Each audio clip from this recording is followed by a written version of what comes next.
আমার মেয়ে কোথায়?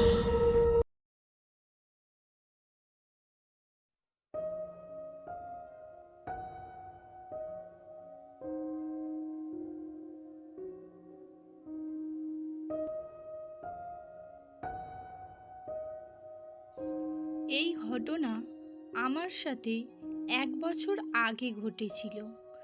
আমাদের স্কুলে ফাইনাল এক্সাম শুরু হতে যাচ্ছিল, কিন্তু তখনও আমার সিলেবাস শেষ করতে কিছুটা বাকি ছিল। আমাদের স্কুলের লাইব্রেরি সন্ধে 5টায় বন্ধ হয়ে যেত, কিন্তু সামনে এক্সাম থাকার কারণে স্কুল কর্তৃপক্ষ রাত 11টা অবধি লাইব্রেরি খোলা রাখার সিদ্ধান্ত নিয়েছিল। কারণ স্টুডেন্টরা যদি চায় লাইব্রেরিতে রাত অবধি থেকে এক্সামের প্রস্তুতি নিতে পারে। আমার ঘর স্কুল থেকে বেশি দূরে ছিল না, তাই আমি বাড়ি থেকে লাইব্রেরিতে গিয়েই এক্সামের প্রস্তুতি নেওয়াটাকেই বেশি প্রেফার করতাম। ওই দিন সন্ধে 7টার সময় আমি ঘর থেকে পায়ে হেঁটে লাইব্রেরিতে যাই। পড়তে পড়তে সেদিন কখন 11টা বেজে গিয়েছিল আমি বুঝতে পারিনি। আমি এর আগে কোনো দিন 11টা অবধি লাইব্রেরিতে থাকিনি। বেশিরভাগ সময় রাত 8টা বাজলে বাড়ি চলে আসতাম। 8টা অবধি তখনও কিছু স্টুডেন্ট থাকতো ওখানে, কিন্তু রাত 10টা 11টা অবধি পুরো ফাঁকা হয়ে যেত লাইব্রেরি। হঠাৎ আমি লাইব্রেরির বাইরে কারোর আশ্চর্যভাবে চলার পায়ের আওয়াজ পাই।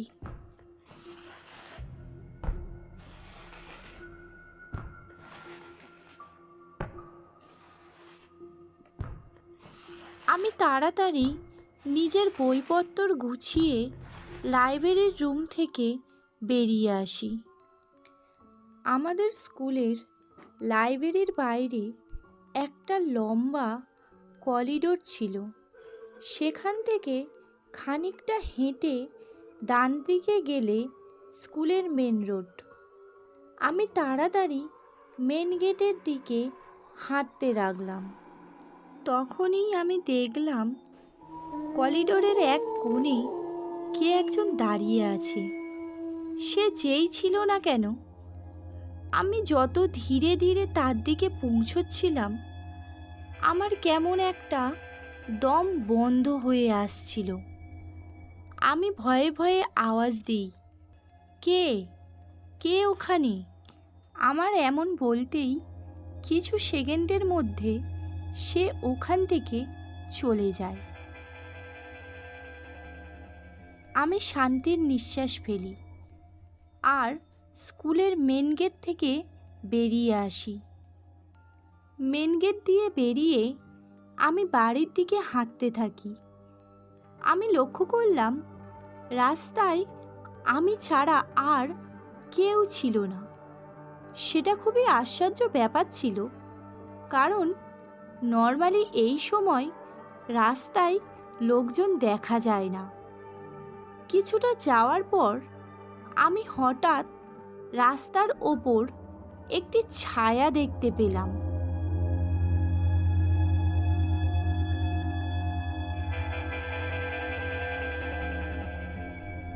যদিও তখন আশেপাশে কেউ ছিল না। যখন আমি মাথা উঁচু করে সামনের দিকে দেখলাম একজন মহিলা হেঁটে যাচ্ছে। আমার দেখে কেমন একটা আশ্চর্য লাগলো। মহিলাটি যেন অনেক কষ্ট করে খুঁড়িয়ে খুঁড়িয়ে হাঁটছিল, আর সে এত আস্তে আস্তে হাঁটছিল, কিছুক্ষণেই আমি তার কাছে চলে যাই। এতটাই কাছে যে আমি তাকে স্পষ্ট দেখতে পাচ্ছিলাম। সে অপরিষ্কার কাপড় পরেছিল আর তার হাত পা কেমন বেঁকা অবস্থায় ছিল। আর তার চুলগুলো এলোমেলো ছিল। কেন জানি না, আমার মনে হলো আমার তার বেশি কাছে যাওয়া উচিত নয়। আর এমনিতেও আমার তার আগে হেঁটে যাওয়ার সাহস হচ্ছিল না।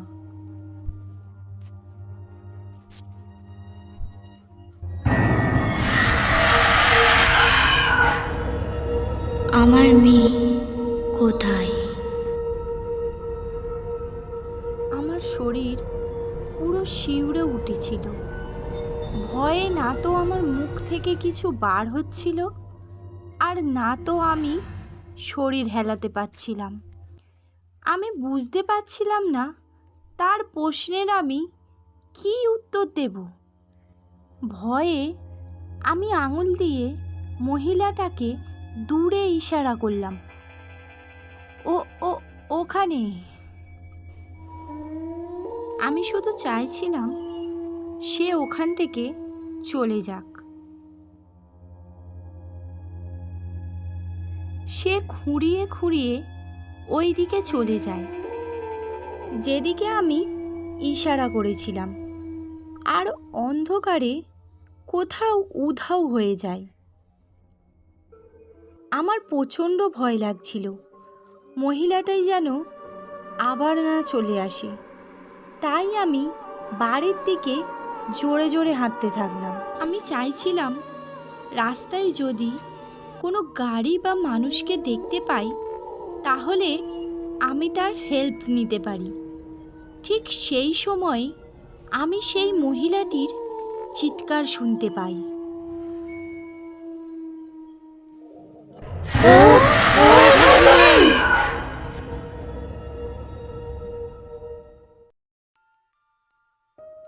এরপর আমার আর কিচ্ছু মনে নেই। যখন আমার জ্ঞান ফেরে আমি জানতে পারি আমাকে আমার প্রতিবেশী রাস্তায় পড়ে থাকতে দেখতে পায় এবং সে আমাকে ঘরে পৌঁছে দেয়। আমি আমার প্রতিবেশীর থেকে জানতে পারি 1995 সালে চন্দিমা নামে একটি 31 বছরের মহিলা তার মেয়ের সাথে এই স্কুলের পাশে একটি বিল্ডিংয়ে থাকতো। সে তার মেয়েকে খুব ভালোবাসতো, আর তার মেয়ের বয়স 9 বছর ছিল।